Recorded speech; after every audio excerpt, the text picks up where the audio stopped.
Shall we check my sound? Cindy, can you hear me okay? I can hear you okay. Sounds Okay. good. Good.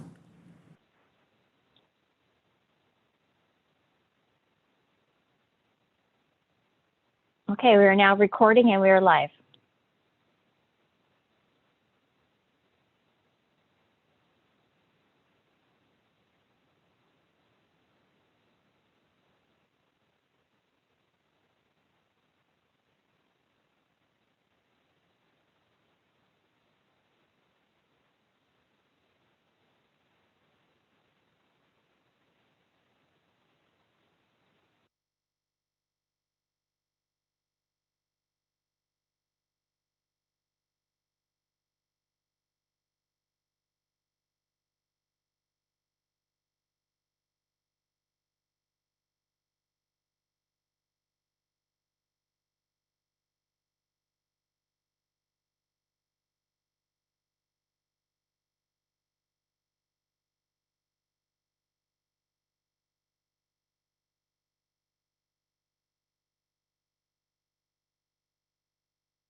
Good morning, everyone. Good morning. Good morning. David, would you unmute yourself and test your audio? Yeah, sure. I'm unmuted. Perfect. Steve, would you unmute yourself and test your audio? Here I am. Perfect. Peter, same for you. Good morning, everyone. Perfect. Thank you.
Cindy, I will look to you when we're ready to start. I'm still waiting to see if Vice Mayor Doering is going to be joining us here.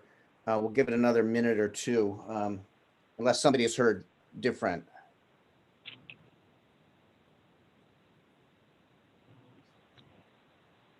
I see that Councilmember Hardy is on. Oh, okay. So we've got a quorum here. So we have a quorum. I had messaged Vice Mayor Doring, but I have not heard back from him. I know Councilmember Okay. Hall will not be joining us this morning. Okay, and this meeting is being recorded, so and it is Yes. an informational meeting, so perhaps we can get rolling, and if Mr. Doring joins us, he can review any part of the meeting that he missed. Does that sound like an acceptable way to move forward? Sure.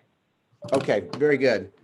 So with that, thank folks for being here. This is the City of St. Helena Special City Council meeting, Monday, March 15th, 2021, 9:30 a.m. And this is where we will be discussing it's an informational meeting on the Upper Valley Waste Management Agency, JPA, informational meeting. So I will call to order, and I'm going to do the pledge. If folks, I'll just would mute their mic and just follow with me. I pledge allegiance to the flag of the United States of America and to the republic for which it stands, one nation under God, indivisible, with liberty and justice for all. And if we could have a roll call, please. Mayor Ellsworth, Here. Vice Mayor Doring, Here. Councilor Chateau, Here. Councilmember Hardy, Here. and Councilmember Hall is absent. Very good. And with that, I will ask if there are no changes to this special agenda today, a motion for adoption of the agenda. So moved. And Second. very good. So we'll now move on. Now, this is a public meeting, and so Need a roll public call. comment. Roll call on that. Oh, okay. Roll call on the adoption of the agenda. Thank you, Vice Mayor. Vice Mayor Doring, Yes. Councilor Chateau, Yes. Hardy, Yes. Mayor Ellsworth. Yes, that's our new process. Appreciate that. So we'll move now. In this being a special meeting, public comment will be heard on the item. So we will say that until after the item. So now we're going to move on to our item here. This is item 5.1. This is Informational Upper Valley Waste Management Agency Workshop. And what this is a meeting to help us as electeds and as a community understand the JPA, the Joint Powers Agency process related to the Upper Valley Waste Management Agency that handles the contracts for Upper Valley Disposal Service and Clover Flat Landfill. So there will be opportunity for public comment with concerns at the end of the meeting, but we are also planning an additional meeting to take community concerns. This meeting today is really about understanding the structure, the process, the administration of how we as a city connect into the JPA and the county. So with that, Mr. Presswich, can I hand this to you to take us to the next step? Sure, I'll just provide a brief introduction of our speakers today. So thank you and good morning. We have colleagues from the County of Napa who have joined us today that will be assisting with the presentation. And we've asked them to provide an overview of the Upper Valley Waste Management Agency structure, operations, staff report, some history there, an overview of the franchise agreement and its history, the regulatory oversight responsibility and limitations, as well as how fees are established. So with that, I'm going to introduce our County Public Works Director and liaison to the agency, Steve Lederer. And Steve can introduce the staff that he has with him as well. Very good. Thank you, Mark. Steve Lederer. I am the County Public Works Director, but I think today my other title, which is the manager of the Upper Valley Waste Management Agency, is probably the more applicable one. I'm here today also with Peter X, who is the local enforcement agent, or the LEA, I'm going to try and explain the acronyms as they come along, for more so for the public than for yourselves, because you probably get most of them. But so Peter is with us, and then also David Morrison, who is Director of Planning, Building, and Environmental Services here with the county.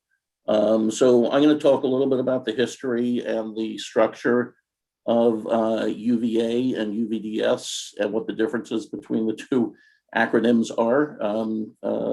And then I'm going to turn it over to Peter and David, who are going to talk more about the regulatory and enforcement oversight of things. So again, Mark asked me to give a little bit of a history of the organization, which I think is great. Whenever I talk to my kids and say I'm going to give them a history lesson, they get this funny look on their face and they walk out of the room. So you guys hopefully will enjoy this more than they would. So to start with, again, with the acronyms. So the Upper Valley Waste Management Agency, which we abbreviate UVA, is a joint powers authority, which we abbreviate JPA. JPAs are basically when groups of governments get together to perform a function rather than performing it individually. As an example, the Flood District is a JPA. The Napa Vallejo Transportation Agency is a JPA. There is another garbage JPA, the Napa Vallejo Waste Management Agency in the South County.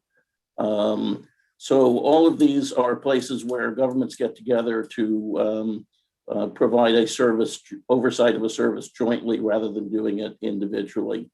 In the case of UVA, the Upper Valley Waste Management Agency, the Joint Powers Authority is made up of 4 members: the unincorporated county, the town of Yountville, the city of St. Helena, and the city of Calistoga. The board members who sit on that board are 2 county supervisors, Supervisors Pedrosa and Dillon, a representative from the town of Yountville, which at the moment is Margie Muller, St. Helena, Anna Chateau, and Calistoga, Chris Canning. The boundaries for the agency are essentially from Yountville north, if you will, included all the unincorporated county north. It also goes up into Pope Valley and Berryessa estates. It does not include anything south of Yountville, and it does not include the south end of Lake Berryessa, which are separate areas. The agency meets schedule-wise every other month. We always used to meet in Yountville. Since COVID, everything's been on Zoom. And we'll probably continue to that effect for some time.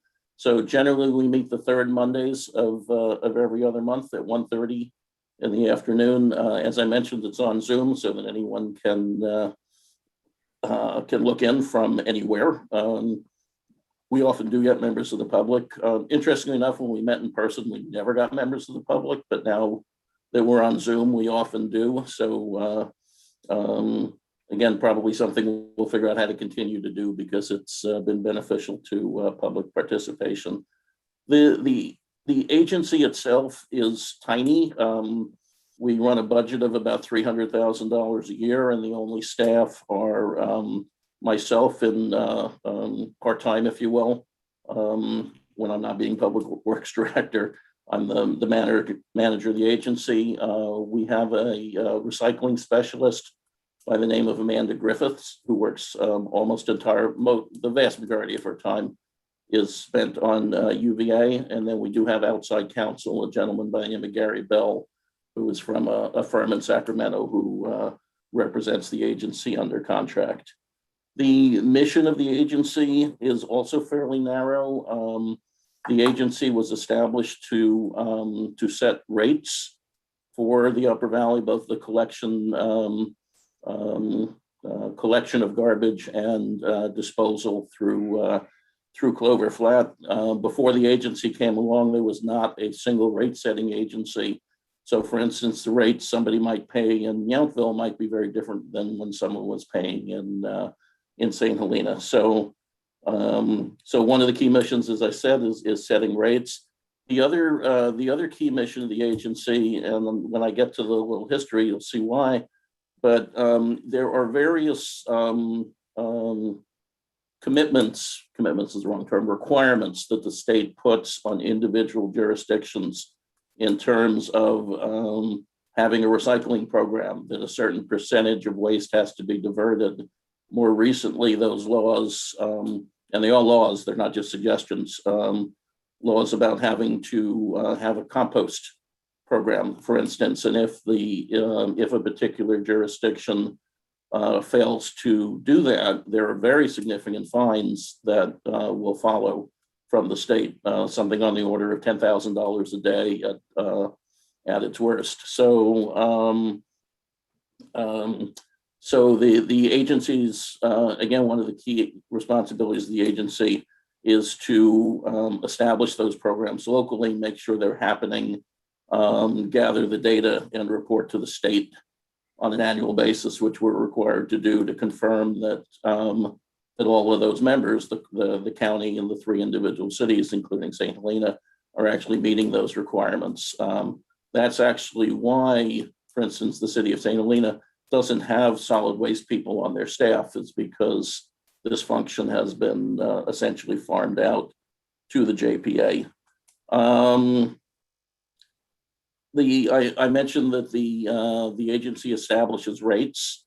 I'll go back a little bit to the history shortly, but basically the way rates are established for the Upper Valley Disposal Service, there's your UVDS, another acronym. So UVDS is the company that the agency contracts with to pick up the garbage, if you will. And again, a lot of people confuse what's the difference with UVA and UVDS. So UVA is the government agency that oversees the private garbage company, which is UVDS. Essentially, the rates for Upper Valley Disposal Service, the agency defines for UVDS what needs to be done. Now, obviously, picking up the garbage is the base there, but what sort of recycling programs are we going to have? What sort of composting programs are we have? How much education are we going? Education and outreach are we going to do? Are we going to have an oil program? I mean, these things go on. So it's the responsibility of the agency to define what the functions are, and then it's up to UVDS to perform them.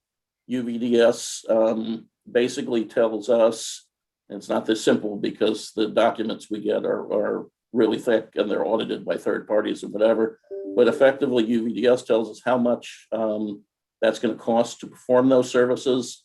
They get a fixed profit on top of that, and that's effectively how the rates are done.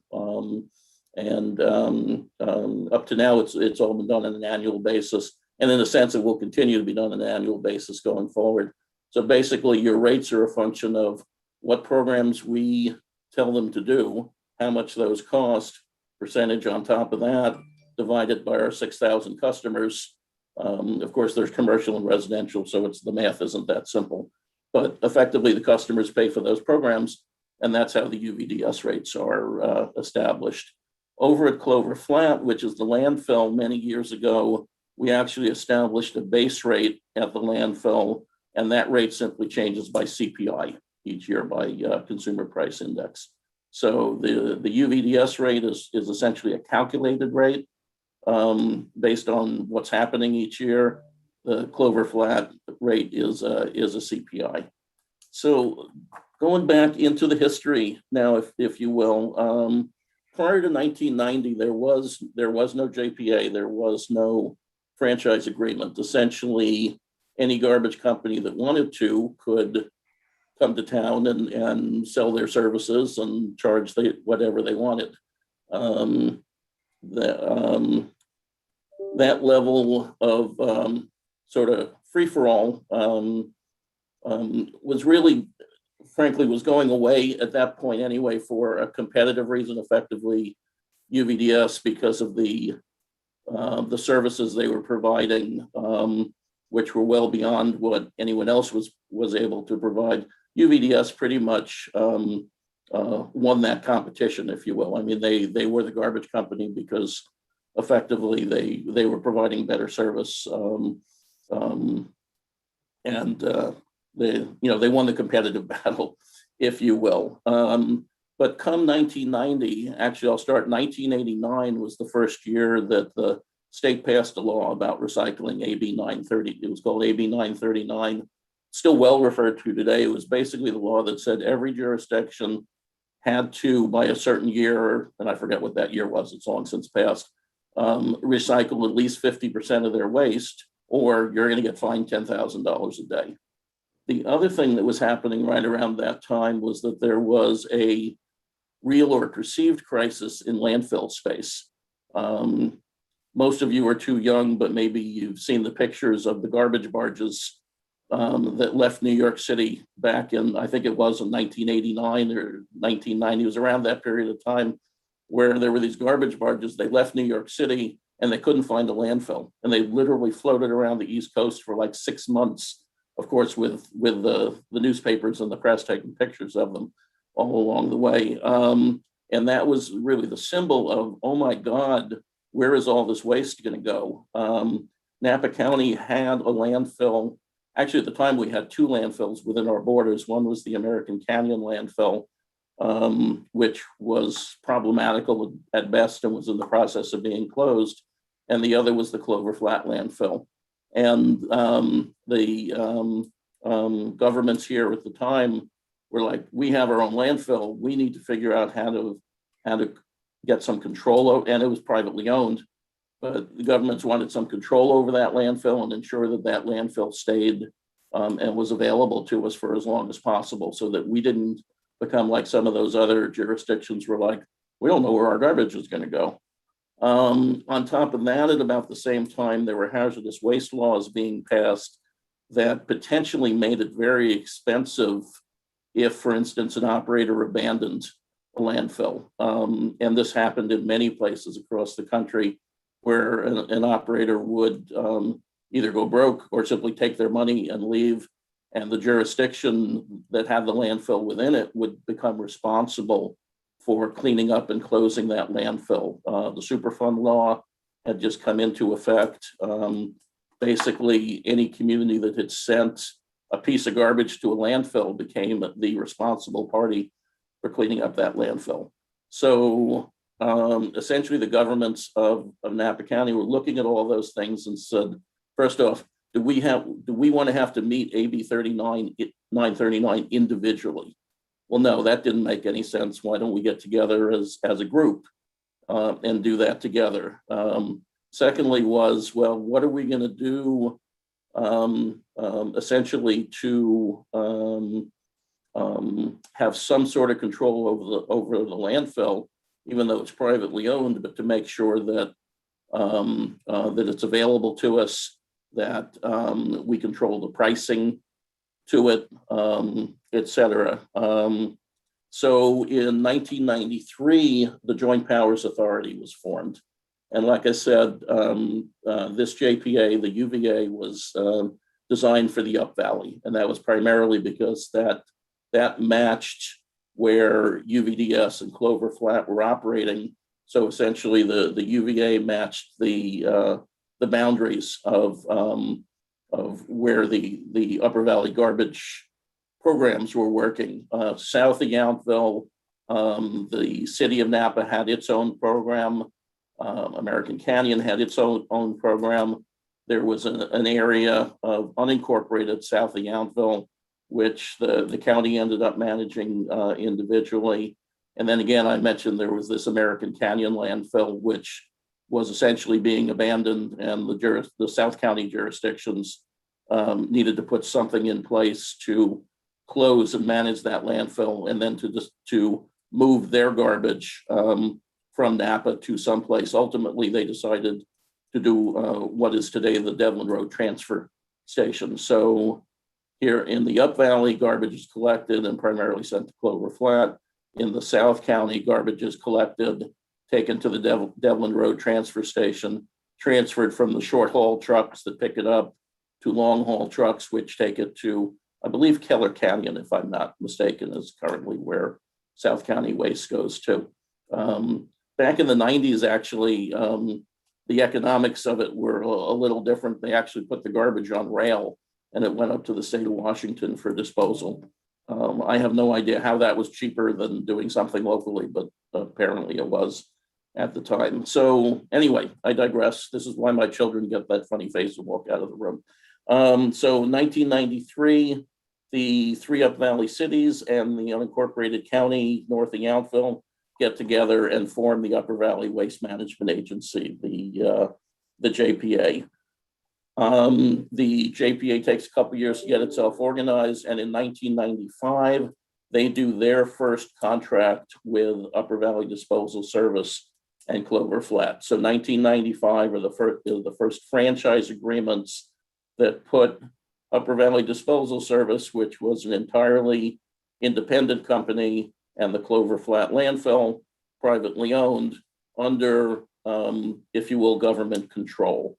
At that point, UVA, for the first time, sets pricing, and again, makes the pricing, I say uniform amongst all the jurisdictions. There are actually factors, because it's, for instance, much more expensive to pick up garbage at Lake Berryessa Estates than it is in St. Helena. So there are factors. The rates are not the same, are not exactly the same number, whether you're in the Estates or whether you're in Yountville, but they are the equivalent based on these distance factors and whatnot. So effectively, everybody's paying a consistent amount for their waste. At the same time, there's a contract with separate contract with Clover Flat, separate franchise that puts the landfill under government control.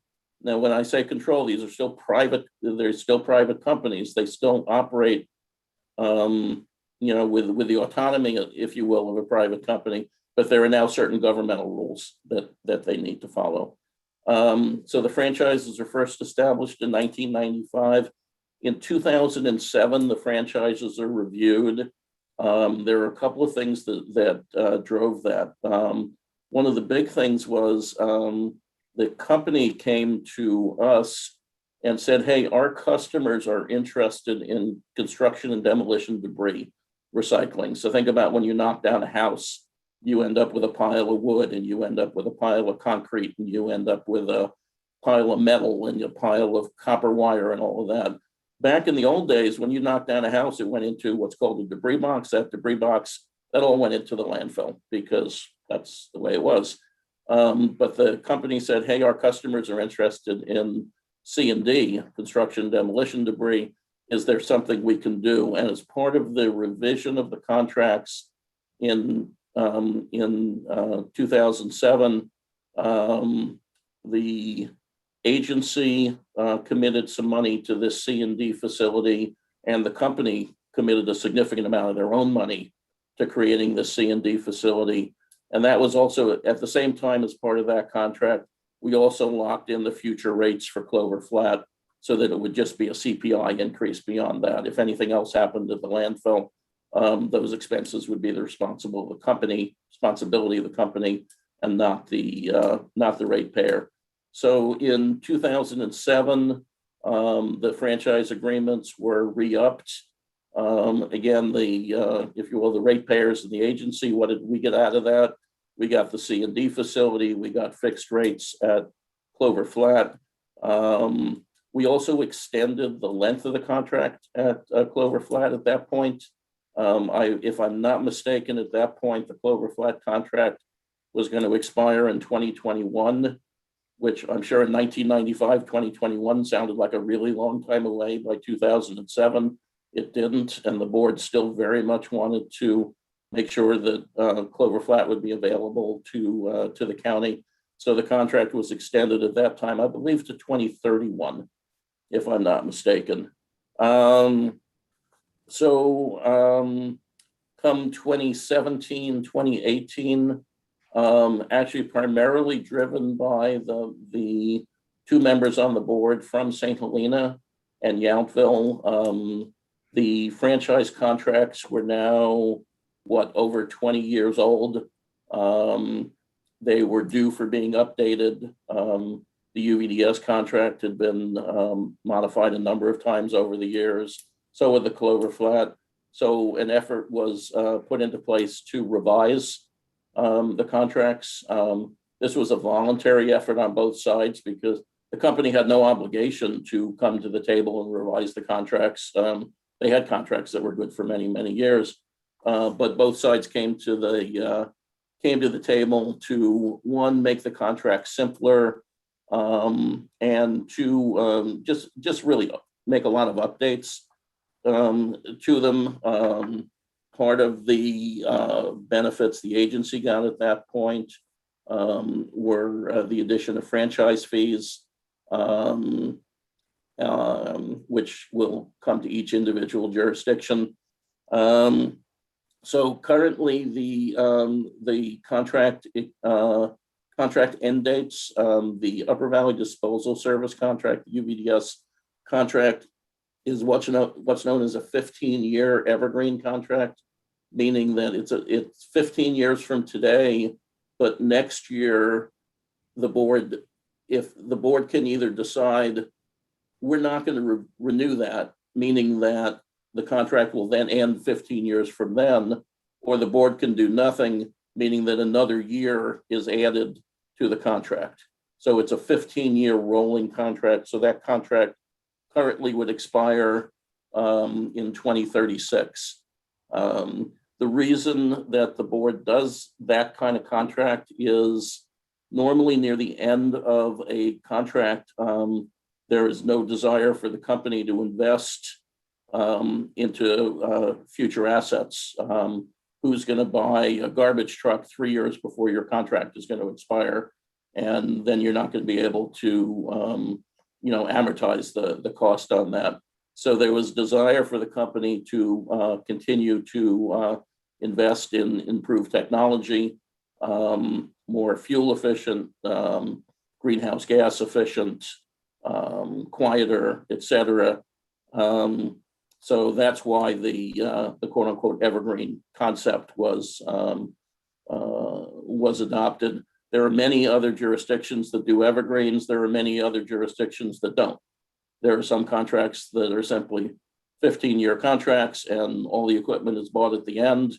And in year 15, everything is, held together by duct tape, and then they start over again. So there are two different theories. Neither is necessarily right or wrong. I will say both in 2007 and in 2019, one other thing, well, not so much in 2019 because the contracts were already in place, but particularly in 2007, the board took a long look as to whether they wanted to go out for an RFP to compete the contracts. The analysis that was done indicated a number of things. One was that this area, although obviously it's very important to us, is tiny in the larger scheme of what garbage companies are interested in. It's also pretty remote. So the board looked at whether it made sense to go out and try and compete the contract, and essentially came to the conclusion that it was not beneficial. Basically the board came to the conclusion it would not be beneficial to compete the contract. As I mentioned, in 2019, that really wasn't about a contract. The contract wasn't over. That was really about contract improvements as opposed to having an opportunity to RFP it because the contracts were in place. So I think I mentioned the UVDS contract as it stands right now would currently expire in 2036. The landfill contract would currently in place would expire in 2047.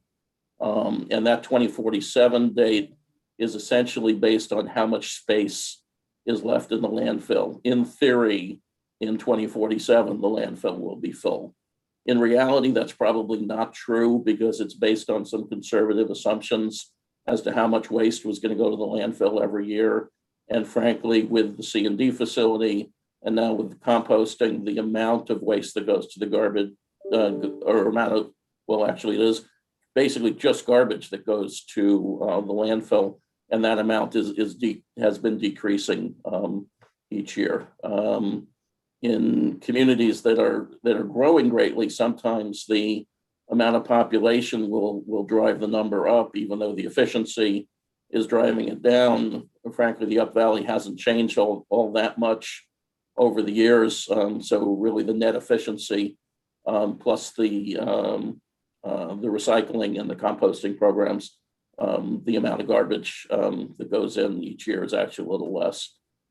That also being said, the fires have also driven that number up. So it's sort of an ebb and flow, but that 2047 is, I would say, as much as you can guarantee something 30 years from now is pretty. That 2047 is probably guaranteed, and more likely it'll probably have capacity beyond that. So that actually brings us to the last piece I had, which was the amendment to the franchise agreement that is in front of St. Helena, I believe, on the 23rd. Again, this is an amendment to the to the agency agreement, to the JPA. It has nothing to do with UVDS or the companies. This change affects how the agency operates internally, and it does three things. One is that it provides a set process for how, when franchise fees are collected, how that money is distributed to each of the members. Simply put, it's based on gross revenue, so a percentage of gross revenue. So if if the total St. Helenans pay $100 for garbage service next quarter, then Yountville pays $200 and unincorporated customers pay $300.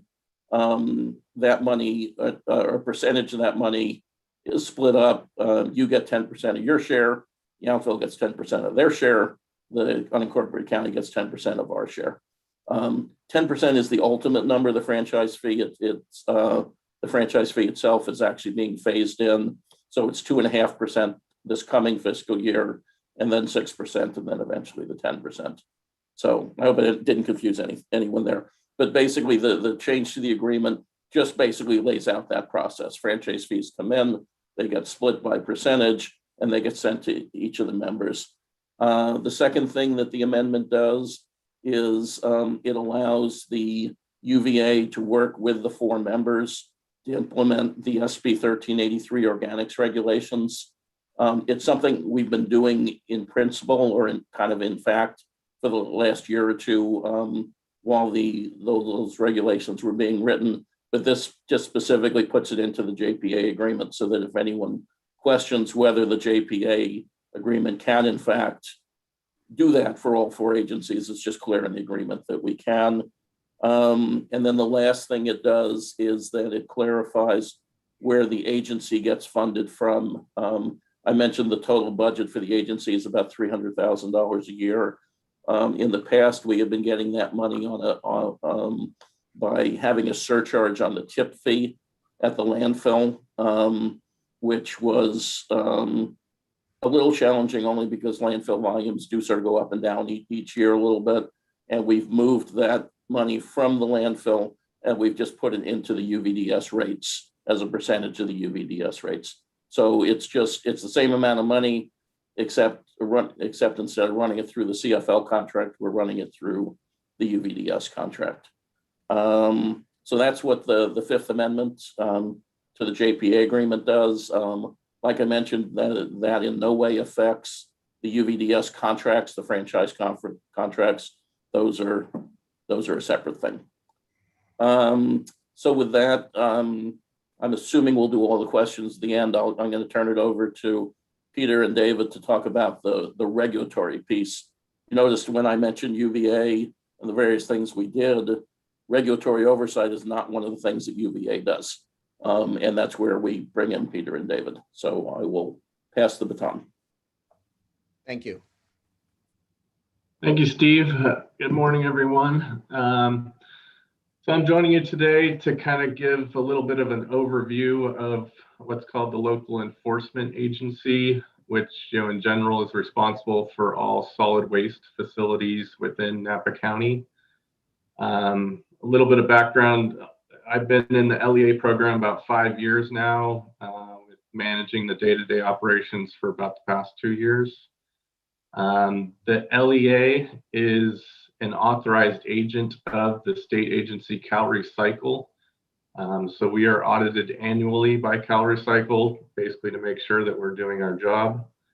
We're responsible for permitting, monitoring, inspections, and any compliance and enforcement at our solid waste facilities.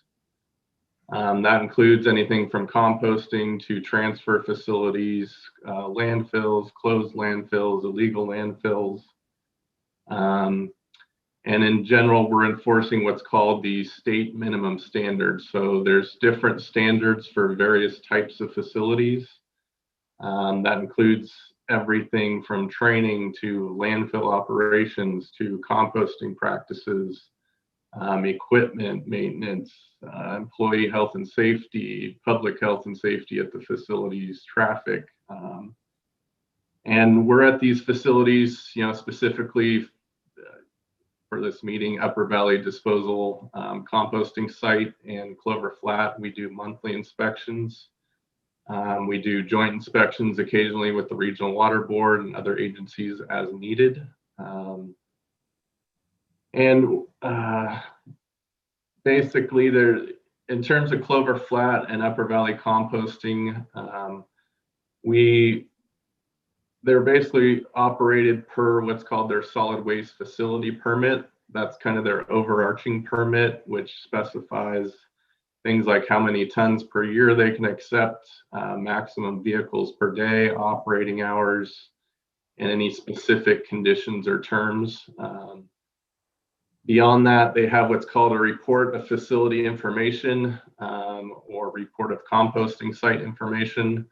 Those documents specifically address how the facility will operate, kind of the nuts and bolts, and address any state-specific state minimum standards that would apply to that facility.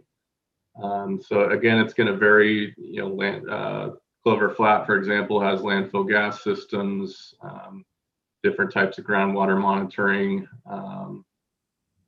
whereas the compost facility would have specific procedures and operations to address any odor issues.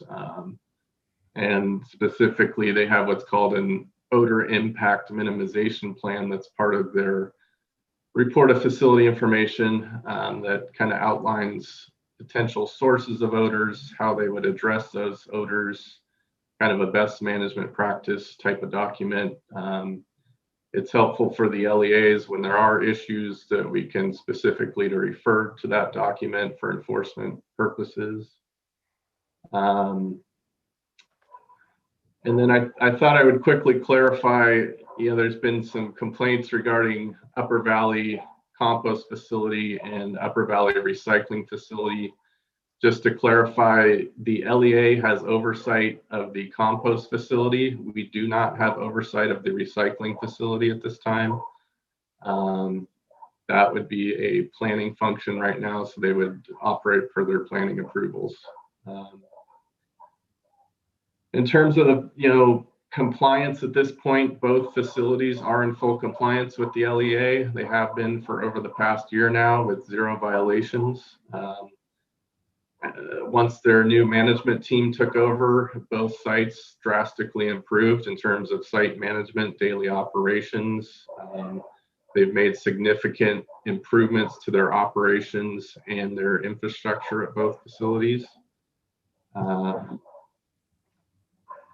And we haven't had, like I said, any issues at either facility. The regional board, water boards made various inspections on a routine basis to look at potential groundwater issues and their site operations in terms of leachate management. They've been happy.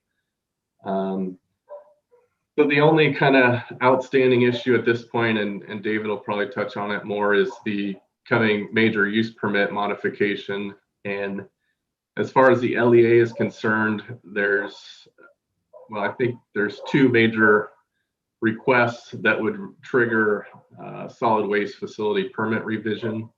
One is the expansion of the solid waste boundary, and just to specify, that's not an increase of the landfill boundary. That is only an increase of what's called kind of the solid waste boundary in which LEA would have oversight of those areas.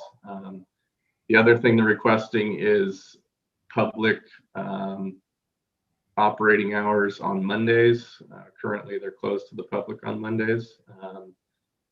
So at this point, the LEA doesn't really get involved until they have an approved CEQA document, because we cannot make a permit revision finding until we can ensure that whatever they're proposing is consistent with CEQA. So they're moving through that process right now.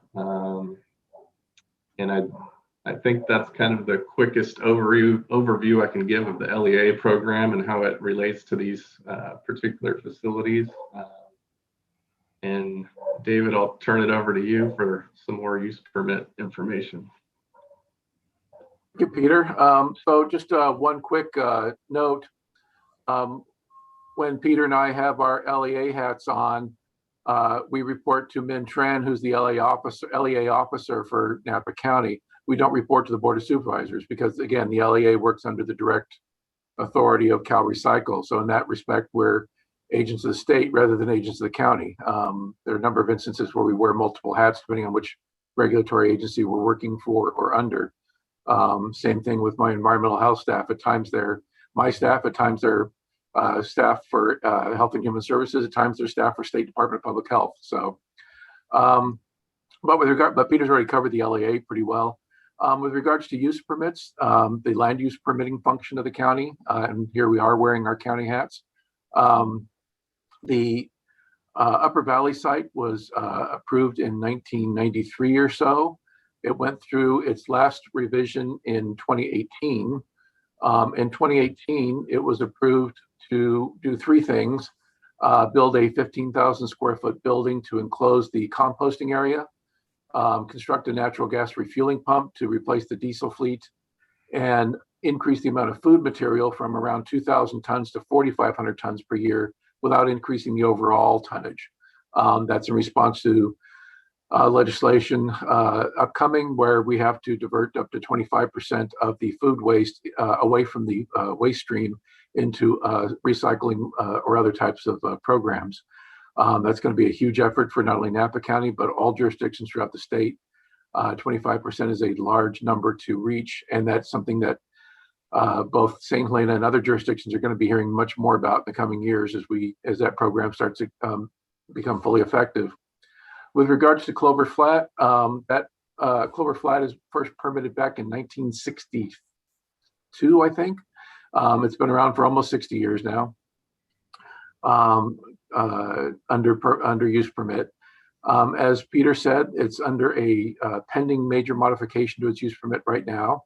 As a part of the investigations about a year and a half ago into the leachate spillage and other issues that arose at Clover Flat, it was also discovered that there had been an extensive recent grading that the county was not previously aware of, where they graded out new roads and a new staging area. Again, not an increase in the landfill disposal area, but an increase in operations area. But they did not get a grading permit for that. They did not get a view shed permit for that. There was no CEQA, and by doing those operational areas, they had increased the footprint of the solid waste facility, as Peter noted, without going through the LEA. So that use permit application is currently in. What they are asking for is, much of which Peter's already covered, the approval of the grading permit and erosion control best management practices, extending the solid waste facility boundary by an additional roughly 36 acres, adding Monday to the hours of operation, getting a use permit exception to work within the 35-foot stream setback to access their soil stockpile, and a view shed application for the roads and grading, which are visible from public view sheds. There would be no increase in tonnage, height, shape, volume, or the type of waste being proposed. That application is currently complete. We're coordinating with all the state agencies that we need to do, including Cal Recycle, including Regional Water Quality Control Board, including Department of Fish and Wildlife, and also integrating the restoration, mitigation, and monitoring plan that had been approved by the Regional Water Quality Control Board Natural Resources Damage Assessment to integrate that into the new use permit. So we hope to have all of that work done in the next 90 days or so, and can begin environmental review and formal processing of the application. At that, I'll just go ahead and tail off, and I think that concludes the county's presentation. Thank you for having us this morning, giving us this opportunity, and I guess Steve and Peter and I are available if there are any questions. Very good. Thank you. We appreciate the information and helping us better understand this system. Are there any initial questions from the council on the JPA and how it links or the structures work together with both the contractual side and then the regulatory side? I'm just curious whether somebody could kind of explain sort of the framework or the sort of the lay of the land, as you will, in the 70s, 80s, and 90s compared to today. So all of this regulation seems to me, the state regulation, county regulation, everything is pointed to sort of decreasing disposal in landfills and increasing diversion. And I'm wondering how that plays out in terms of the longevity of the landfill, maybe a comparison between then and now in terms of disposal of waste in landfills, just in a general way. If someone can explain that sort of transition to, you know, the landscape then and the landscape now. Well, I can take a shot at it. Back in the 70s and the 80s, essentially, there was no regulation around solid waste and landfills. So, for instance, if you wanted to start a garbage company and dig a hole in your backyard, and that was going to be your landfill, it may not have been quite that simple, but it was pretty much quite that simple. It's part of the reason one of the significant functions of Peter X and the LEA, you know, he deals with the operating stuff, but there are some dozens of closed landfills around the county that still need to be cleaned up. As an example, there's an old landfill out on Coombsville Road that people built houses over, which has been in litigation for years over that. There's a landfill site at the corner of Imola and Soskell near the college, just north of the Performing Arts Center there. There's a sort of closed landfill out in Berryessa that doesn't take waste anymore, but we're still dealing with. The American Canyon landfill that I mentioned was literally, first they built a hole, but then when they filled up the hole, then they just started throwing the garbage in the bay, and they just, you know, it would just keep going until eventually someone said, well, maybe that's not such a good idea. So that's how landfills were dealt with in the 70s and the 80s. When first, I'm going to throw out another acronym here, Rekra, Resource Conservation Recovery Act, was basically some of the first solid waste regulations that dealt with how a landfill had to be operated. Today's landfills have liners and that sort of, and collect runoff and collect gas and all of that sort of stuff. Like I said, in the old days, you literally dug a hole and threw the garbage in, and you were done when the hole was filled up, and then you covered it over, and then you dug another hole. So, I mean, there's been that incredible transition from nothing to extraordinarily heavily regulated facilities. So that's sort of on the facility side. Again, on the recycling side, you know, if you go back to 1970s, there was the beginning of the recycling movement, but there were no laws, there were no requirements. Again, it wasn't until 1989 when the state said, you need to start these recycling programs and you need to get them up and running or we're going to fine you.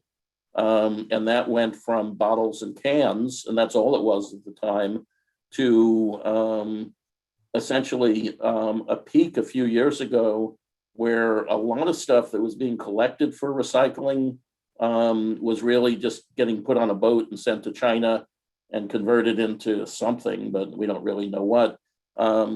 In fact, some of the things that we like to recycle, it turns out you can't recycle. So to some extent, the number of individual things that you're recycling has gone down. Things like film, thin plastic. Well, the whole plastic bags at supermarkets was all about. At first, that was like, oh, we'll collect them and recycle them. And there was a lot of effort went into collecting them, and then the industry figured out there was really no way to recycle them, particularly after China closed the door to that sort of thing. But overall, in terms of volume and whatnot, the total volume of diversion, the total weight and volume of things being recycled will continue to increase. As I mentioned, construction and demolition debris never used to be captured. But now it is. As a matter of fact, you're required to identify when you pull a building permit what you're going to do with your C&D. So that's a regulated thing. And then food compost has been, or food and food scraps, organics, have been identified as about a third of the total waste stream, the vast majority of which until recently has not been captured at all.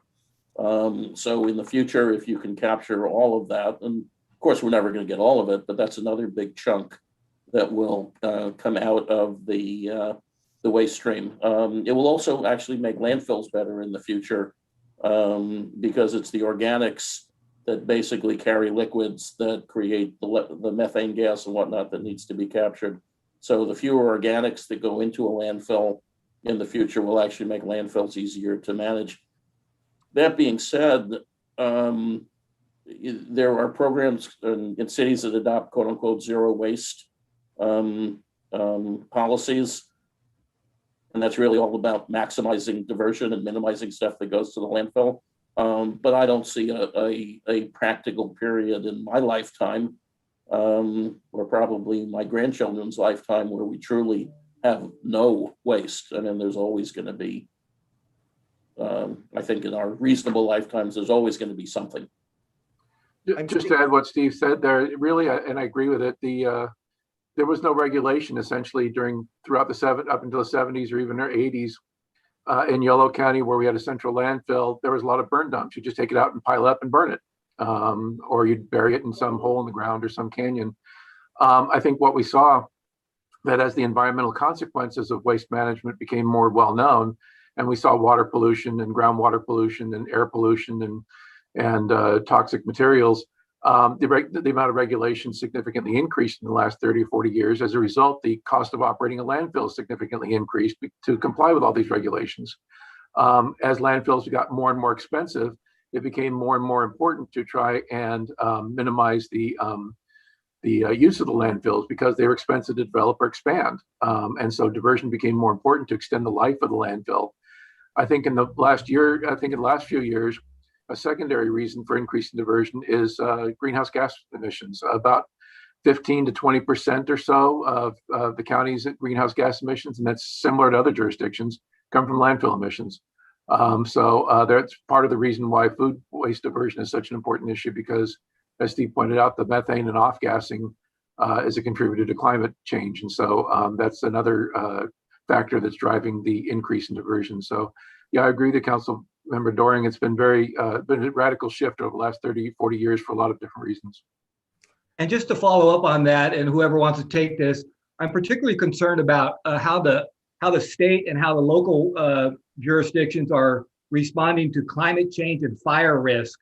Is that something that gets vetted in any of the local county processes, either through use permits or that kind of thing, in terms of trying to mitigate that risk because of the location of the Clover Flat landfill? And if not, well, who is thinking about that issue and who should be thinking about that issue?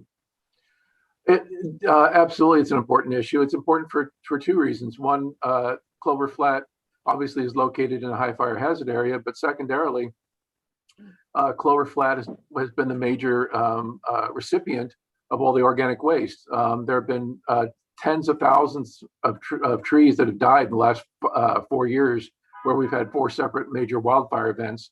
A lot of those trees are hazardous and would contribute to more organic material going into the waterways, including drinking water. And so they've been a big effort to remove those fire damaged trees, and a lot of them have been going to Clover Flat. Clover Flat's been playing a critical role in terms of accepting organic fire debris. In terms of the fire risk to the facility itself, absolutely, it's something that the county has been extremely focused on for the last 6 or 7 months, particularly since the last 2 fires. And it's something that we're going to be spending a great deal of time on April 6th talking about with the Board of Supervisors. So there's going to be a full afternoon of items that are going to be focusing on what we can do in terms of building code improvements, in terms of defensible space and fireland management, as well as early warning systems to try and improve the risk of fire. But the fire risk extends to all across the county, as well as the city of St. Helena, which saw a number of houses burned during this last event. So it's not just a county issue, it's all of our issues, and something that we've been extremely intent on looking at. Thank you. I see Mr. Vice Mayor Doring. I see Anna Chateau's, Councilwoman Chateau's hand up. Are you, Mr. Doring, your questions, are you where you need to be? I have other questions, but I'll defer for the moment to the council member. Thank you. Thank you. Thank you. And Vice Mayor Doring, you asked one of my questions, so thank you, about the fire risk, because what we hear so much are the concerns about the environmental consequences and complaints, and then also fire more recently happening at the landfill and even at the composting facility that can happen. So I just wondered, you touched upon it in your reports, but how does it work when there's a complaint, and then how is the issue resolved, so that when you say that there's been no issues the past year, I just want to get it out into the public. What's behind that statement, or how do you know that that's so? You want to take that, Peter? Yeah. So as I'm sure a lot of you recall, there was kind of a string of fires at Clover Flat. I believe it was 17, 18. And they got so bad, and to the point basically where the LEA, I don't know the right word, but requested Clover Flat voluntarily essentially give up. And this was through notice of violations and other means as well. But what we did is we modified their report of facility information so that they essentially could not do composting anymore until they addressed other issues. So since then, they've been limited to 1,000 cubic yards of green waste only processing, and it needs to be removed every week. They have done zero composting since then. We have additionally required that they had a civil engineer prepare a fire prevention control plan, which was in a very extensive document that specified minimum water storage capacities, hydrant locations, and that was also done through a permit amendment so that the LEA would have more enforcement capabilities if there were additional fire issues in the future. And it was a requirement that if Clover Flat did want to continue composting, they get those fire improvements done per that plan. And that was approved by the fire marshal as well. To date, I believe they have completed all items on that fire prevention plan, which included, a very large capacity water storage tank and fire hydrants being installed, training, other infrastructure improvements. And to date, they still are not allowed to compost at the site, although they obviously have a very high interest in light of the coming organics diversion regulations. So that is something the LEA will be expecting from that facility, is a request to begin composting again. But we will ensure that they adhere to their fire prevention and control plan. And they had issues with overall management. That was one of the biggest problems that contributed to fires. So we have a very high confidence in the new management team, the staff, site manager to date. And ultimately, if they can operate the compost in a sufficient manner, there shouldn't be any fires. In compost, there's always that risk. But they're required to have fire lanes, which they had trouble with previously. They kind of piled everything together, which made it difficult when they did have fires to address it. So if and when Clover Flat does begin composting again, the LEO will very strictly, enforce the statement of standards for composting and, make sure they operate accordingly. So hopefully that helps with at least where they have been and where they're at now in terms of oversight. Just to add that they've been installing sprinklers and tanks and other things in close coordination with CAL FIRE and County Fire to make sure that the site has more aggressive fire protection. Also, to echo Peter's comment, the best laid permits and plans are not any good if they're not executed well, and that was the problem we were having there. And the change in management has brought in a lot more investment and a lot more attention to detail, a lot more better execution of the plans that were already in place, as well as new plans. But also to say that we have other landfills in the high fire hazard area. I think they're both closed. We have one at PUC and one at Berryessa. Do we have another one at Pope Valley, Peter? We have several. Nothing of any significance now. Okay. But we do have other landfill facilities, most closed primarily, that are in the SRA that still have not been fully closed yet. So, Thank you. Are there any additional council comments or questions before I open the public comment? I have another question. I noticed in the JPA that there's at least a mention of the JPA reporting annually to its members. Has that been a regular process with the JPA? And I've not seen that in the years I've been on this council, and I don't remember seeing those annual reports when I was on the Calistoga Council back in the day. So I'm wondering if that's something to maybe explore. I'm trying to get to the issue of the communication between the member jurisdictions and the agency.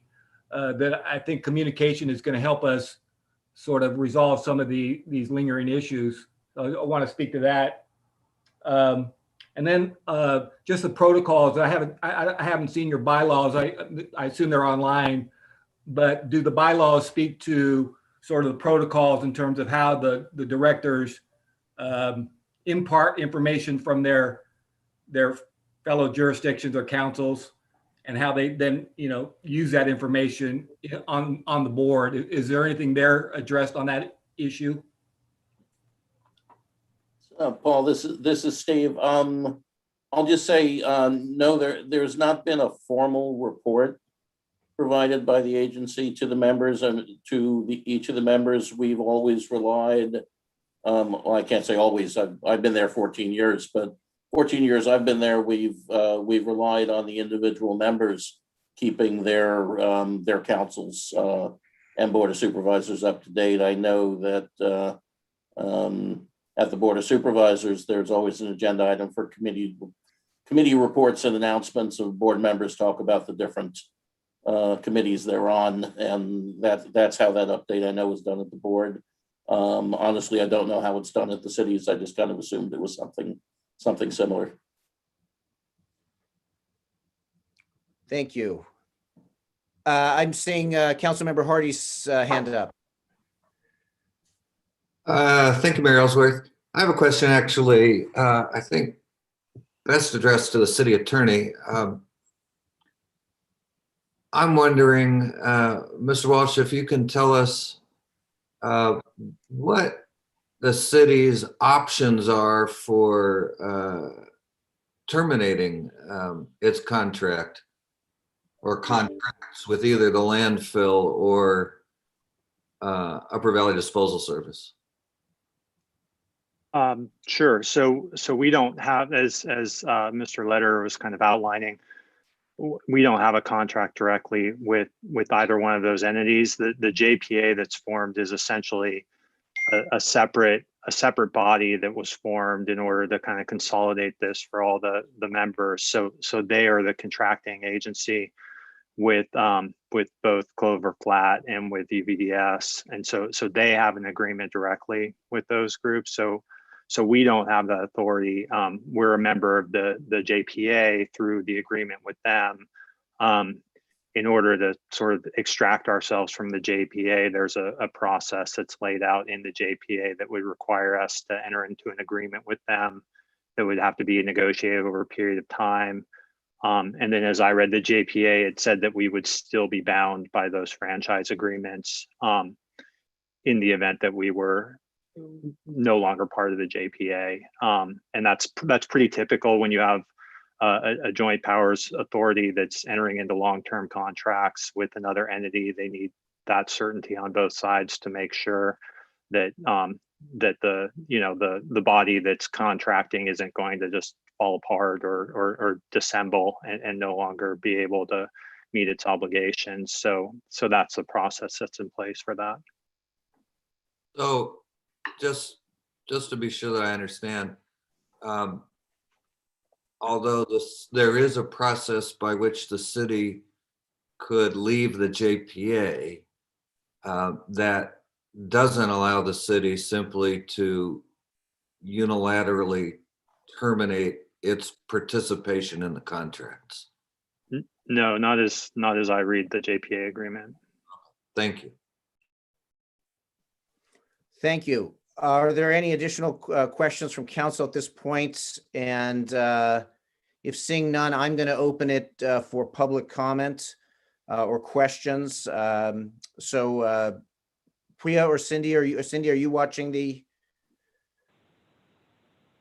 Yes, I'm watching the attendees, and I do not see a raised hand just yet. Okay, very good. I'll bring it back to the council. I'll just give a couple of my questions, concerns. What I did here was I put up a map of Napa County, and my concern was brought up in that what was discussed about when the landfill was originally put in the 1960s, it was sort of a different environment and different thinking. And now, as things have evolved, looking at water, fire, climate, et cetera, are we at a point where the physical location of the landfill at the upper reaches of our water resource areas in a remote windswept fire tier area, if the risks versus rewards for continuing that operation in the same place, if that's where we want to be, particularly if newer innovations have come along that have shown us a different pathway where we can still process our waste, but in a way that is perhaps ensures our safety to a higher degree, by not having that processing facility where they process the flammable gases in a high fire tier windy area. That's one risk. Also, the science tells us that all landfills do leak to some degree. And so at the top of our water source area, if we look at these issues in conjunction, and then also, oversight issues, wanting to make sure that through all the different agencies that are administrating this, there are not gaps in the oversight. And frankly, one of my concerns was that there was some extremely hazardous material that was found to be at the landfill, but was not removed for roughly a year. Those are the kinds of gaps that I'm hoping that we can, find a way to look at to make sure that those sorts of things don't occur again. And then touching also on the sort of liaison issues. How do our cities and our communities understand what activity is going on and where we may voice concern, particularly seeing that this area sits above us in the watershed, water resource area. And as we know, water travels in a downward direction. So if the landfill is sitting at a higher elevation physically than we are, above our water source area, how that might affect it and what, other choices might be available to us. And so one specific question I had was that it was mentioned that there was a competitive bidding process around 1990. Is there any information or history of who was involved in that bidding process? And that's something I could get offline if it's not readily available. I don't think that was what was said, but you can clarify. I think, Steve, you mentioned something about competition. Yeah, I apologize, Jeff, if I misled you. No, basically by 1990, there was no competition left. UVDS had basically captured the market. So when the JPA formed, they formed around the concept of doing a contract with the existing provider, which was UVDS. So there was not an RFP process in 1990. So there's never been, from what we know, any RFP or competitive bidding process? No. As I mentioned, the board looked at that a couple of different times and always came to the conclusion that what they had was the best situation that they could get. Okay, and I see Councilmember Hardy's hand. I had one other question. One of the other concerns is workforce safety, workplace safety, and wondering what agency is responsible for that and how that can also be, reported to us so that we know that we're doing our job, making sure that the companies we contract with are, holding or staying at those standards for things like workplace safety. So where would we go to understand that those levels are being met? Jeff, maybe to partially address your question, just in terms of, landfill employee safety, the LEA specifically, our job is to make sure that staff there gets enough training to be able to do their site-specific jobs safely.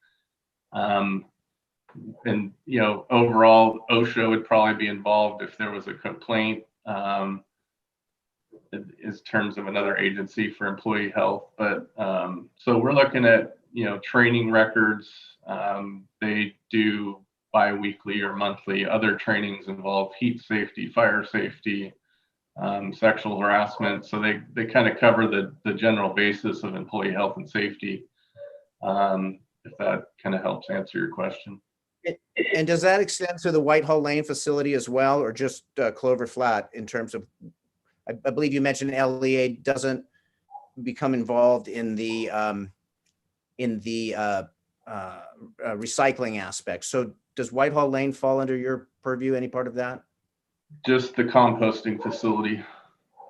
Okay. So any staff that have essential functions within that operation, we would review their training records and ensure their safety. Thank you. Councilmember Hardy, did you have an additional question?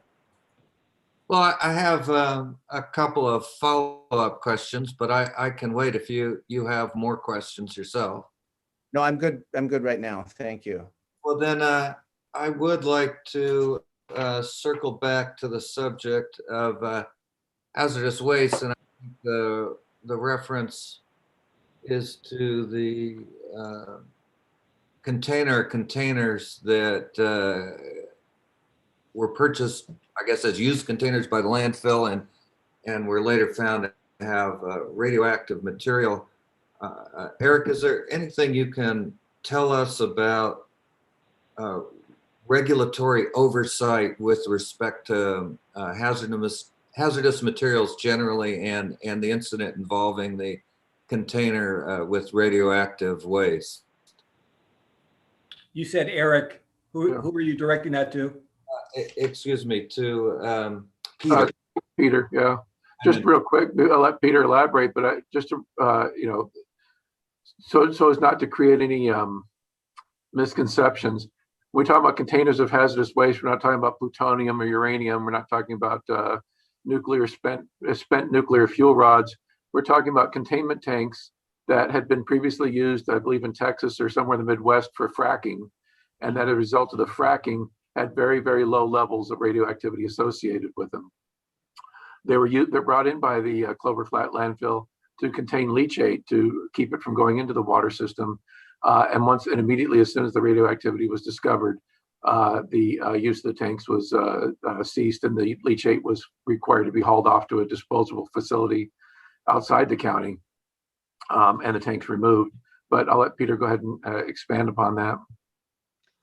Yeah, so obviously there's a lot of history to that incident. A lot of different agencies were involved, so I don't think I could adequately cover everything, but in general, the landfill technically should not receive any hazardous waste. Unfortunately, it does happen, whether it's on purpose or unknowingly in this situation. I can tell you that numerous agencies, including the County Hazardous Materials Team, California Department of Public Health, radioactivity specialists, Cal Recycle, the Regional Water Board, we were all involved in ensuring that was safely managed to the best of the abilities of the Clover site, Clover Flat staff. So basically again, the reasoning why it took so long, it would take quite a while to cover all that, but Clover Flat did basically everything they were directed to do or advised to do given the situation. And in terms of the LEA specifically, we were on site monthly, so we made sure that those containers were kept away from public and employees, and managed to the best of the abilities. And we conferred again with other specialists to look at levels of radioactivity, determine what was safe and what wasn't.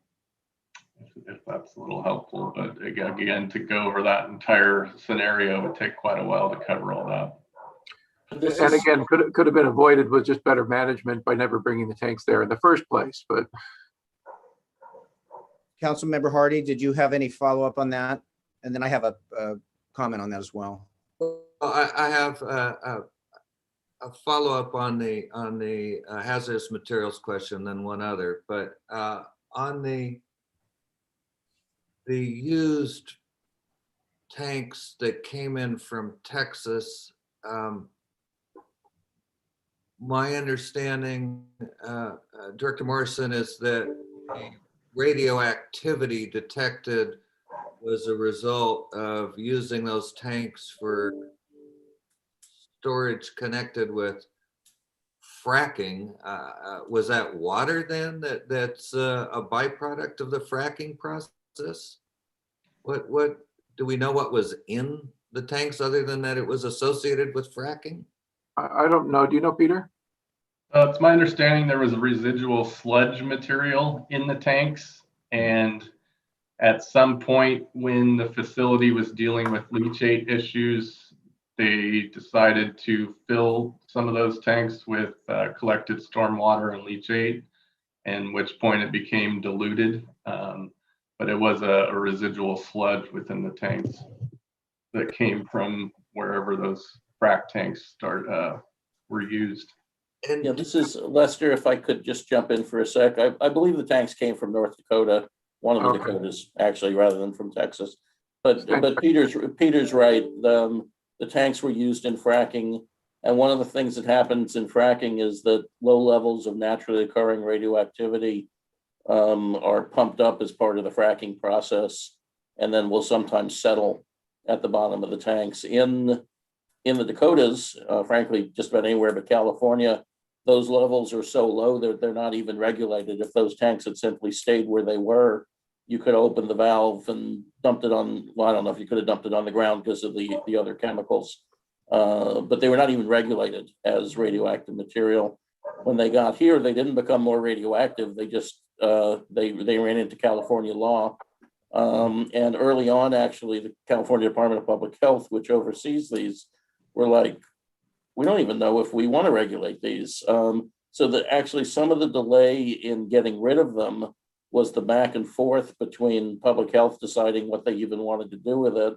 And once they decided to classify it as something Then it had to go to a controlled facility, but the controlled facilities weren't all that interested in taking it because it really wasn't radioactive, and they wanted to reserve their space for stuff that was, really above the line, so to speak. So there was a lot of regulatory befuddlement that eventually got solved, and the tax went away. But that's kind of what happened. So if I could just jump in for a moment here. So in the documents that I read, at least some of the barrels were said to have MCLs rather spectacularly exceed California MCLs rather spectacularly.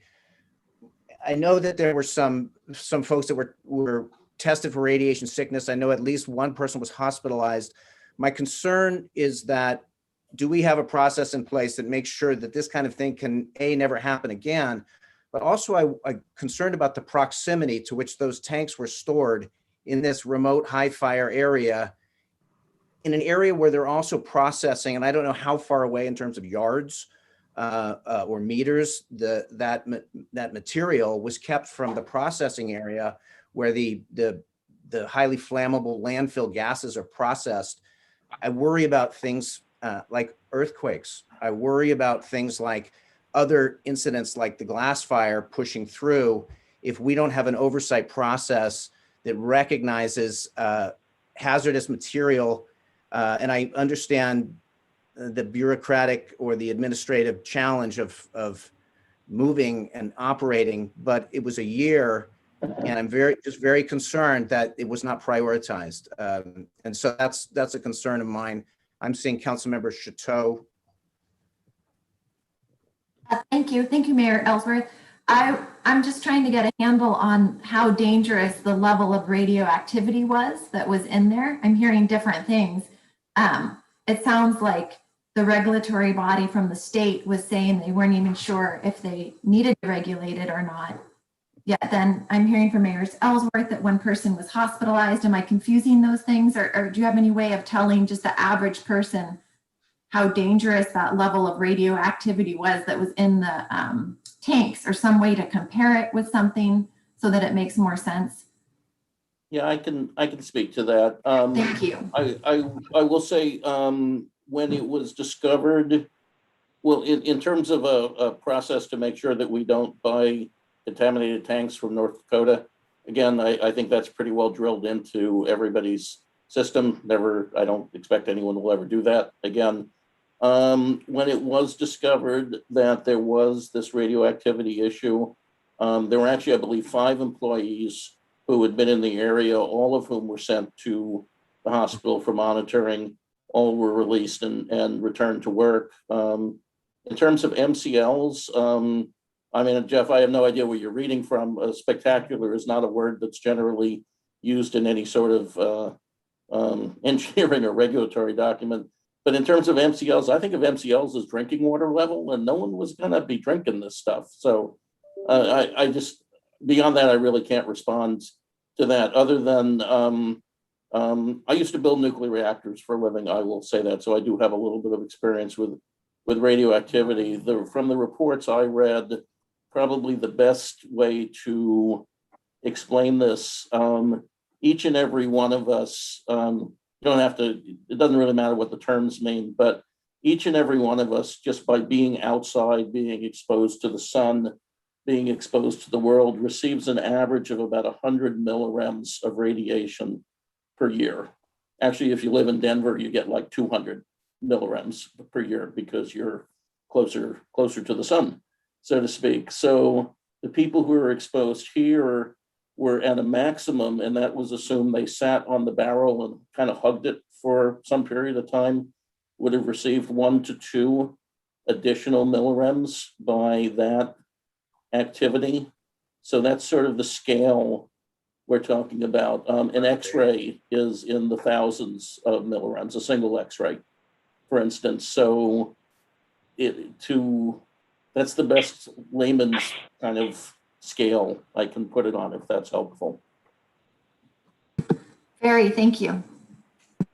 Yeah, Councilmember Hardy, I'm seeing a hand. I just wanted to come back to the subject of fire risks associated with landfill operations. My notes here, I see that the LEA required have to set that to the high speed manually. Lester, we're having a little trouble with your audio. Could you repeat the last question? Yes, I see in my notes that the LEA required a fire prevention control plan. Is there someone present who can speak to how the LEA is evaluating risks and what kind of measures are being taken to minimize risks associated with fire? So, speaking from, the LEA perspective, we are responsible for on-site operations of the compost facility. That requires, everything from maintaining windrows, fire access lanes between compost piles, temperature monitoring. There's kind of critical temperatures where compost has the potential to catch on fire. So the facility does take daily temperatures, sometimes 2 times a day, to ensure they're within their limits, or if the piles are approaching combustible temperatures, they can take measures to reduce that by either adding water or potentially breaking up the piles, adding aeration, reducing aeration. Overall, it's more of a management of those materials. So there's certain situations or improper practices that can lead to fire. So again, there's no 100% guarantee that compost won't catch on fire, but if the facility's following their operating practices, and they additionally, worst case, have water suppression nearby or the ability to act upon a fire, that's more the critical issue. A lot of facilities have fires, but they address them very quickly. They break up the piles, they're contained. There's no other combustible materials around them. They have water trucks, fire hydrants ready to go. Additionally, Clover Flat, has committed to do 24-hour fire watches throughout the summer months. So it's 2-part. It's 1, managing the facility on a daily basis, and 2, being able to respond if there is a situation. And that's what the fire prevention and control plan was kind of put together to address, specifically on the the fire end of it. The LEA looks more at the operations to prevent those issues. Thank you. And then I'm wondering, that's helpful, but what I'm understanding, this is consistent with everything you've told us so far. The LEA's oversight at the landfill is really about the composting. What about the fire risks that might arise from the methane emissions at the site? And I think there's a concern about just kind of what I'll call the background risk. Who would be thinking about whether or not that location is a particularly hazardous location, given the nature of the operations and the potential for a wildfire to complicate or be complicated by the operations of compost and the process for dealing with the methane releases there? So in terms of landfill gas, that landfill's been around a while. It's still accepting waste. There's going to be landfill gas generation for decades from now. So whether the facility's operating or not, that landfill gas management piece will be essentially in perpetuity until no more landfill gas is generated. So in terms of a fire risk, you're looking at the current operations, but we're also looking at the future. So there's landfill gas that's collected on site that's turned into energy. And they also have a flare on site so that if that unit is inoperable or down for maintenance, they flare off gas. In terms of the actual construction and maintenance of that system, they'd be regulated by the Air Quality Board in terms of emissions. They're also required to, they have engineers on staff that design those systems, and they're reviewed by various agencies. The LEA doesn't specifically review landfill gas collection system plans. We do look at plans for more landfill gas monitoring in terms of health and safety around the perimeter of the landfill. But that actual landfill gas collection system is not really under oversight of the LEA, so to speak, in terms of how that system's constructed. We're just looking again at daily operations to make sure that everything's working properly. In terms of fire risk, short of actual fire running through the facility, I don't see really where the risk is at. They're basically collecting landfill gas from the landfill so that it doesn't surface on the site. That's where you could potentially have an issue. So they're looking at the quality of the gas. They're able to modify their wells accordingly.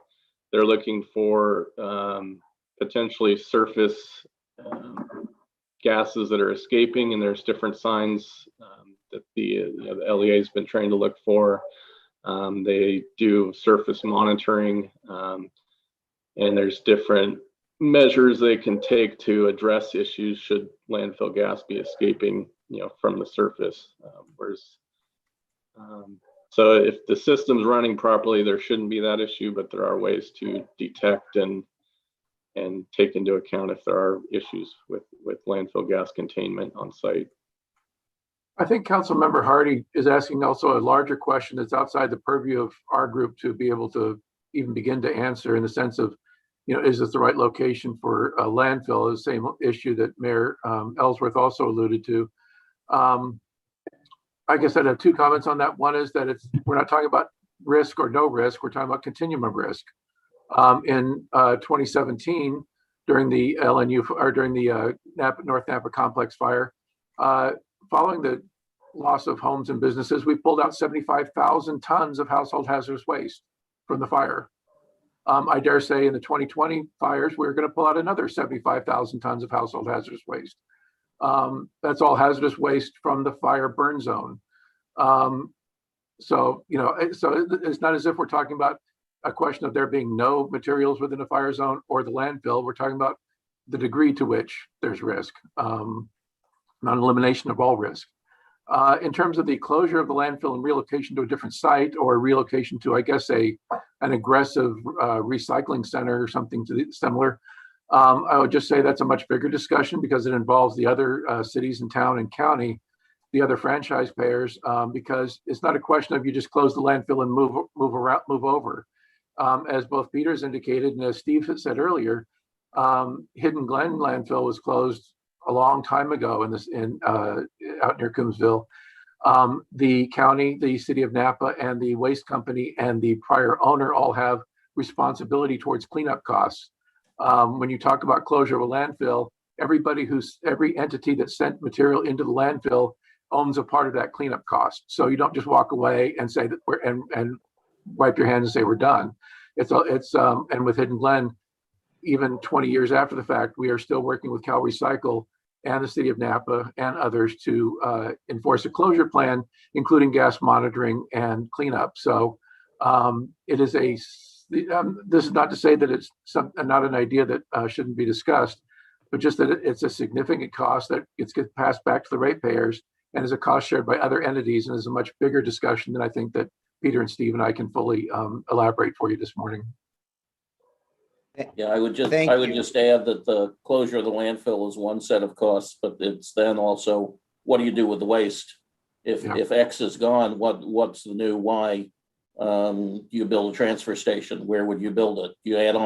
Would you add on to the facility, for instance, a Whitehall Lane to build a big transfer facility where all the garbage would go, kind of like Devlin Road. All the garbage could go there and get dumped in a pad and added to other trucks and then trucked to somewhere. So maybe you get rid of Clover, you expand Whitehall, or come up with some other solution. But the garbage doesn't disappear. By closing the landfill, the garbage doesn't disappear. It still exists and still needs to be dealt with. How that's dealt with is, as David said, that's a broader policy question that ultimately is not for us to answer. But there's this domino series of events that ends up having to happen, which of course the ratepayers would have to pay for. And to that point as well, it's the, when you close the landfill, it's not, the LEA doesn't go away. There's still that landfill gas component. There's still leachate collection that needs to be managed. There's site maintenance that needs to be done. So that site will be regulated and maintained for a very long time after it's closed. And the funding to do that has got to be there at the same time. Otherwise it, like in the past, someone just walks away, that responsibility is going to fall to someone. So it's in the best interest to ensure that facility is operated, to the best of its capabilities in the current term and in the long term. So thank you for that. My concern goes to, if we look at, say, the Tubbs fire, that in a very brief period moved from where it started to move west towards Sonoma County very quickly. My concern is it just takes one spark, one accident, and the right wind, the right condition, and we are located less than 10 miles along a forested corridor from the landfill. If we continue to load fuel into it by bringing in, taking our waste to the top of our water source area, we have a compound problem of also having a potential leakage problems into our waterways.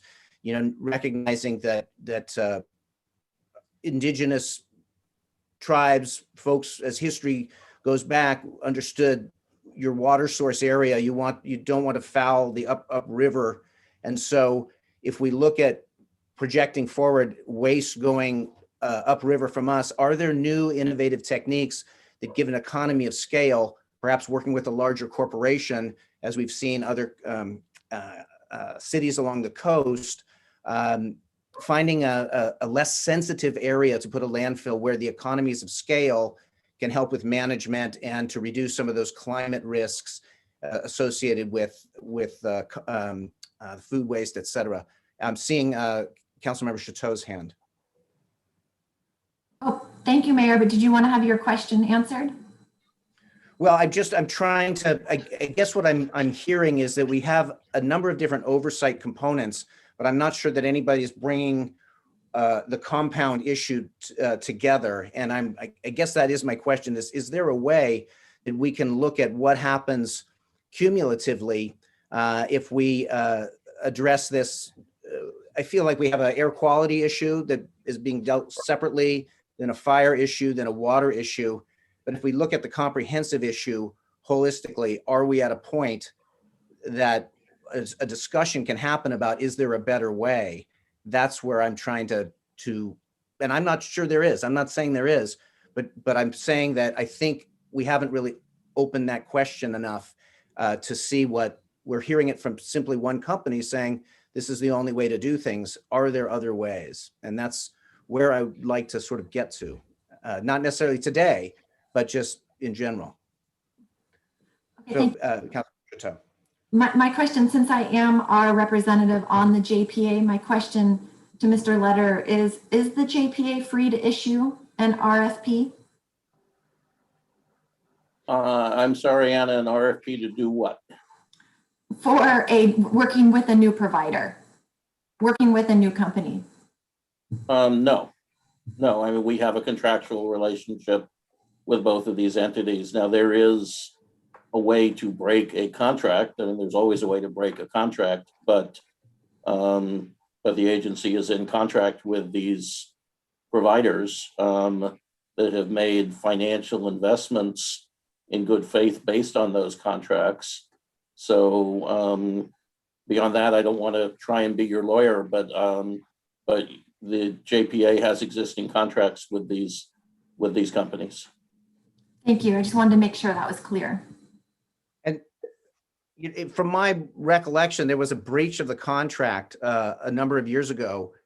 Is that correct? And would that have been an opportunity to have a discussion about possible better ways? What I'm hoping to find are better ways, not necessarily to point a finger, but looking towards the future of Napa Valley, Napa County, where we have residents, we have a lot of businesses, we have a product that we are famous for that's based on our water. I'm looking for innovative ways to manage going forward. Was there an opportunity when that happened, that contract breach, to discuss potential new ways? No, actually not. So a couple years ago, the agency did find the company in breach of the landfill contract because of the problems they were having over their fire control systems. The way the contract is written, the old contract and the new contract, that when there is a breach, the company is given the opportunity to remedy that breach, and they did so. So the breach was then eliminated, lifted. I'm not sure what the proper term is, but the breach went away, which put them back into the contract. Honestly, I think you're talking about two different things, though. If there's a desire to look at better ways to do things, that's a separate, in my mind, a separate discussion over, breaking contracts. The particular company that we're dealing with, as is myself, as an individual, as an agency member, we're all members of statewide associations that meet regularly to discuss best practices. As a matter of fact, a number of things over the years, that the company has brought to us, the early composting program, the C&D facilities, were things that the company was way ahead of government and brought to us to say, hey, don't you want to do these things? So there's a regular exchange of ideas amongst all of the waste hauling companies in the state, as well as at the regulatory level, and a mixture. There are different organizations. Again, I'm going to do acronyms, but CRRA, SWANA. There are things held by Cal Recycle specifically, all of which bring providers and regulatory bodies together, contract agencies together, to discuss best practices. So we're regularly looking at different ways. Everybody is regularly looking at different ways to make improvements. And there are, in fact, a lot of different models out there and a lot of different things being tried, some successfully, some unsuccessfully. And ultimately, that's a function of the agency to say, hey, why don't we try this? Why don't we try that? But it's also fair to say there are no magic bullets out there. If there were, people would be doing them. And I have one last question. Is there a possibility of sort of enhancement on our liaison process of making sure that information comes back from the JPA LEA to our elected officials in our member organizations of that JPA, so that there's a little more structure in information coming to us? Is that something that can be advocated for with the JPA? Well, that's going to be a function of what the JPA board would like to do. Certainly, anything that they choose to come up with, staff will do our best to implement. But I think that's a discussion point for the JPA. Okay. Are there any additional council comments or questions at this point? I am seeing none, and we had public comment. So I think that gives us an overview, and I think is very helpful. We appreciate your time being here, helping us understand these mechanisms better. Are there any last questions from staff or any council comments before we adjourn? Thank you for taking the time, gentlemen. That was very illuminating for me to learn about the history.